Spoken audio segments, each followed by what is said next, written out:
Welcome to Inside E-Learning course. I'm Shahad Abbas, and in this video we are going to talk about deleting and creating pages.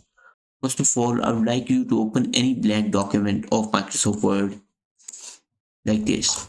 Now I'll let you know how to create a new page.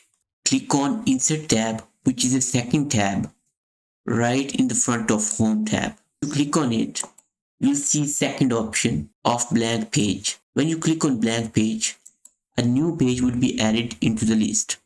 Here you can see on the left side below in the status bar, you can see the status of your file. Here page 2 represents that we currently are standing on page 2. And after the word off, the number tells us that there are 2 pages in this document. There you go. I go to blank page and click once again. One more page has been added. On the left below, you can check it in the status bar.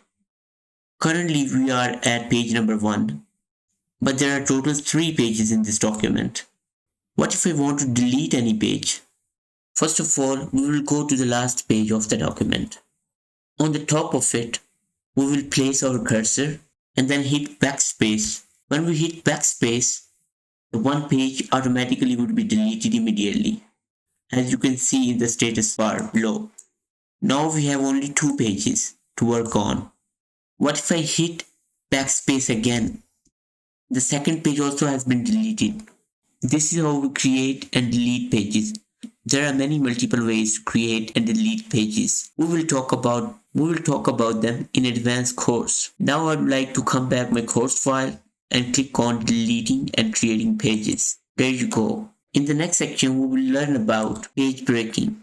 Hope to see you in the next lecture.